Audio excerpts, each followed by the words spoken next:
Hey, so I don't know, I guess reality shows have like these confessionals or whatever where you like go in a soundproof room and talk about something that you probably wouldn't even tell one of your best friends, but you're telling millions of people who are watching your show.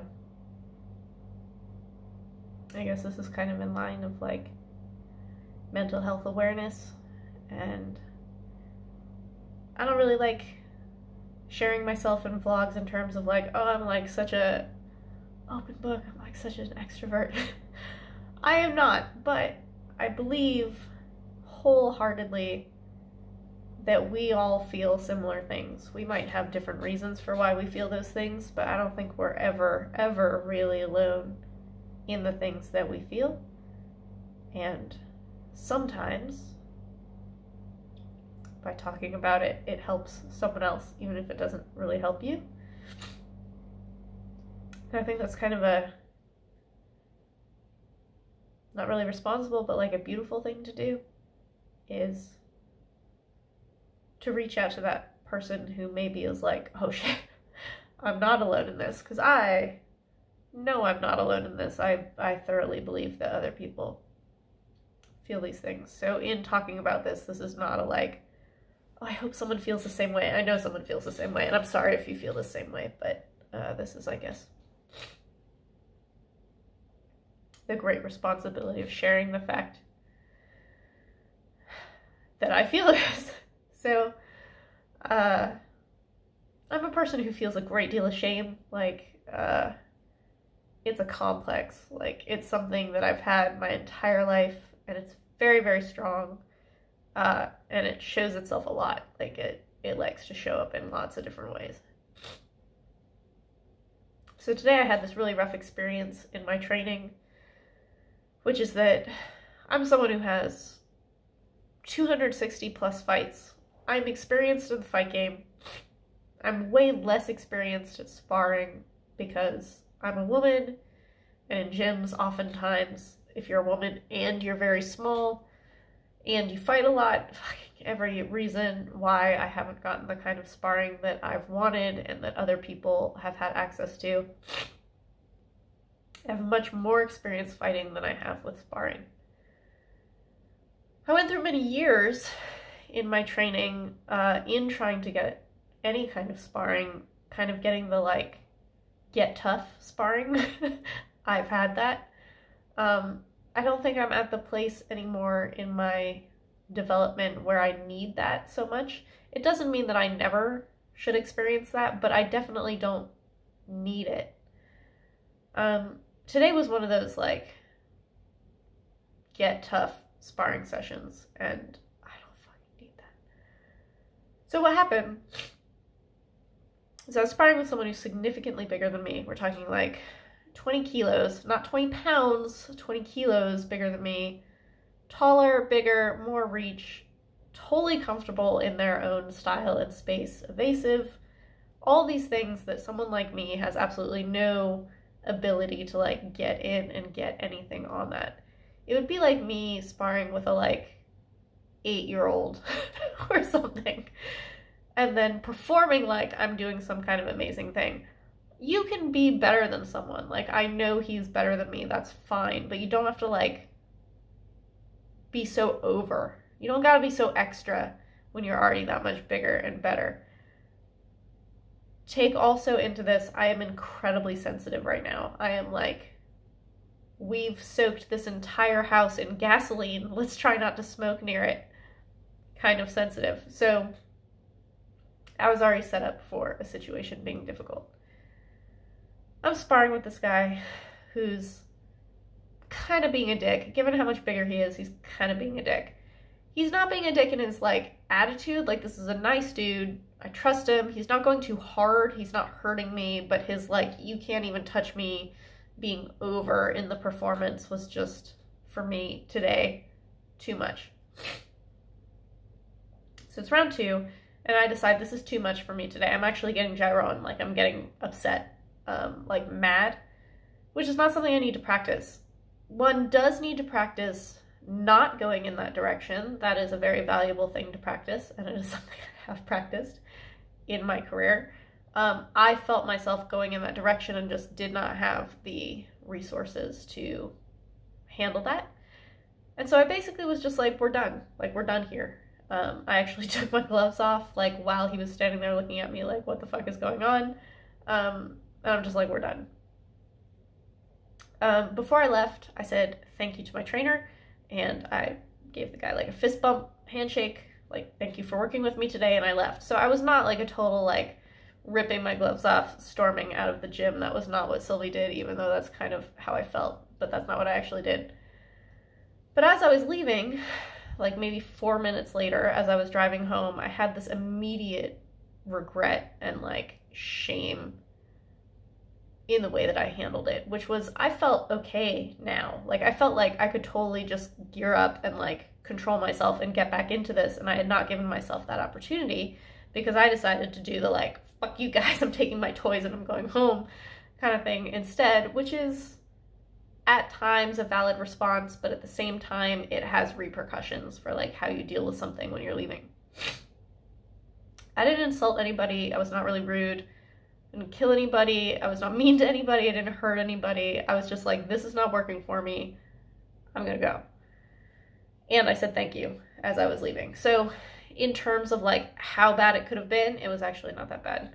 In terms of how I felt, and as I was going home being like, wow, I actually could have just calmed down there and gotten back to it and been fine, or not even gotten back to it, been like, you know what, enough of this, stop, I'm gonna go finish my workout on the bag or whatever the thing is, that would have been actually a better response than what I had experienced or what I chose to do. So basically, I took a situation that could have been humiliation. It is humiliating to be bettered by someone who's so much bigger, who you can't do a single fucking thing to. Like, there's just no physical way that you can do it. You can have a nice attitude, like you can laugh at the fact that you're not able to do anything. That's a cool place to be. I'm not emotionally in that place that I can do that right now. And I knew that going into it. That would have been really cool. But I took a humiliating experience, which is something that happens, and it's like your face is flushed and you're like, ah, that sucked, and everyone is kind of like, yeah, that kind of sucked, and then you just get past it. That's humiliation. You just kind of move beyond it. I took that and I brooded on it, and I felt bad about it as I was leaving, and I realized I could have handled it really differently. And I felt bad about the fact that I didn't handle it in those different options that came to me after I'd already calmed down a little bit. They did not come to me immediately.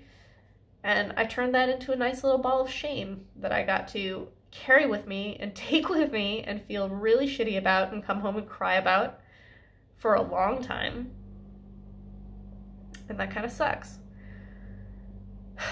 So in terms of like how I literally actually handled it, this is the weird thing about shame. Guilt is something that you like internally feel guilty about, and it's kind of like, oh, I shouldn't have done that, that was really shitty, whatever the thing is. Shame actually requires other people to be looking at you. It makes you want to hide under desks, it makes you want to disappear, it makes you feel really terrible about yourself. This is shame. I made shame out of my little project today. This was not guilt. I feel slightly guilty about the way I responded because I know I can respond better, but I am ashamed. What's crazy about this is that nobody else in that situation feels as extremely as I do about that situation. There is no way that anyone in that gym is like, what a bitch about what happened at all whatsoever, even though that's kind of when I came home, decided to like pile on as much of my complex as I possibly could. So this is the PSA, this is the thing. What's frustrating to me, and what I've realized, not today for the first time, and definitely not today for the last time, is that there are things that I did when I was like 4, when I was like 8, high school. We're talking a really long time ago. I can recall these embarrassing moments from that many years ago and re-feel all the physical experiences of that kind of embarrassment, that like gripping tension of a like clenched fist in my chest. I can feel that from when I was 4 years old and I hugged the wrong pair of legs thinking it was my mom. I can feel it. It just like comes right back to me like I'm tasting that dessert right again. What this tells me is that shame, while it's supposed to be this external thing that like other people are making me feel this way, it's me. I can make those emotions come back up in my head. I can totally bring them back as if I'm quoting the entire movie, scene by scene, feeling all those emotions once again because they're mine. I'm the one making me feel that way. Other people aren't making me feel that way. Other people at the gym today did not actually point fingers at me and shame me and be like, oh my God, you're such a sissy. You didn't like hold out on it and you decided you were going to go home. Nobody said this to me. I don't think anyone even really thought this. They were just kind of like, whoa, like, why is Sylvie freaking out so much? Which means I'm the one creating that shame. I'm the one manifesting it and getting all my little alchemical chemicals together with my chemistry set in order to feel these things. The positive part of that is that means that I should be in charge of being able to mollify that or stop that or deal with that in a better way, in such that I can even in my head play through all the ways in which I was kind of okay in this situation and ways in which I could have done it much better. For example, next time what I would like to do, what I would prefer to do is be like, hey, you know what, enough of this. This is not working for me. Calm down and then just finish my workout on the bag or whatever. Like, I don't have to sit through this humiliating sparring thing. That would have been fine. I would have not come home completely ashamed. It was being like, I can't handle this, done, handshake, leaving, and then 10 minutes feeling like, okay, I'm actually fine. This is the thing about quitting. This is why quitting is really shameful. Is that when you quit, you realize about a minute later that you actually can keep going. Like if you're like, oh my God, I can't even finish the round, and you stop, you're fine. Like a minute later, you did not die. And that's why it's very dangerous to quit, because quitting becomes a habit.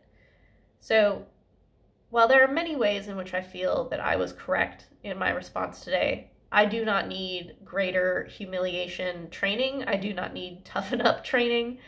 I do not need to be bettered by a man who's almost twice my size for no reason other than to be like, hey, look how great I look. Like, he doesn't need to be so fucking extra going against someone so much smaller. But at the same time, with my experience, I do have the capacity, I do have the resources to, in that circumstance, knowing how ridiculous this matchup or this experience is, being like, isn't it fucking hilarious that I can't do anything to you, but I also can't quit. I also don't get defeated by it.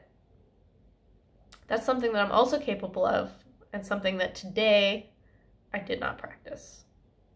And it's something that I would rather practice instead of the muscle that I don't so much want bulging of quitting and being like, this is not for me, I'm gonna go.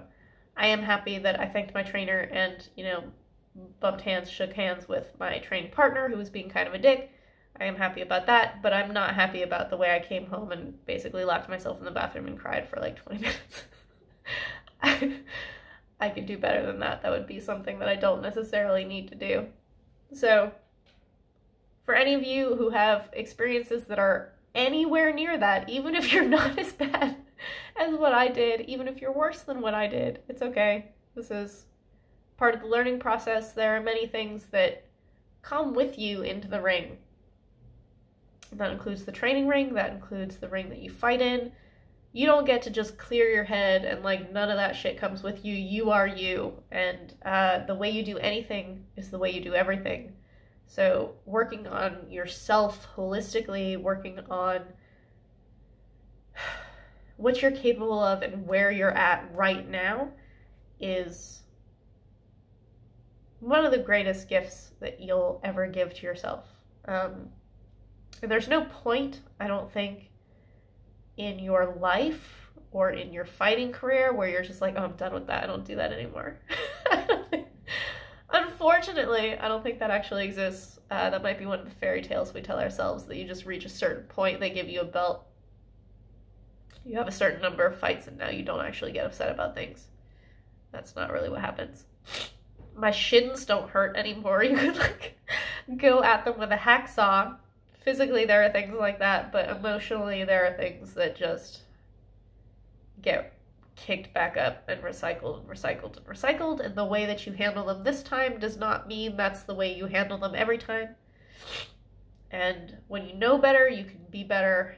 And that's what I'm aiming for next time. So today sucked, but I'm going to be better next time. Deal with me.